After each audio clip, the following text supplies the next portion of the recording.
What up? We're gonna do a little cake making today. We are going to attempt to make a birthday cake for our kid, Josie, who's normally here. We're gonna try to make this cake for her. At least that's what we want the inside to look like. All right. Yeah, the outside's gonna be different.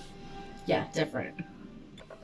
So we are using some Betty Crocker Super Moist Cake Mix for the base. We're actually going to use 2 boxes, but we're going to start with 1 since we only have 2 pans.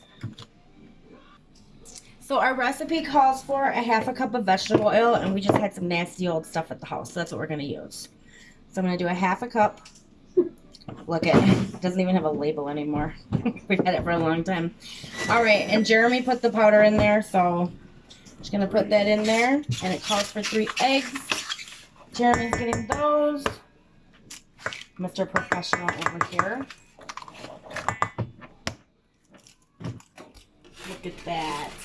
He's so amazing. That's not how I would have done that.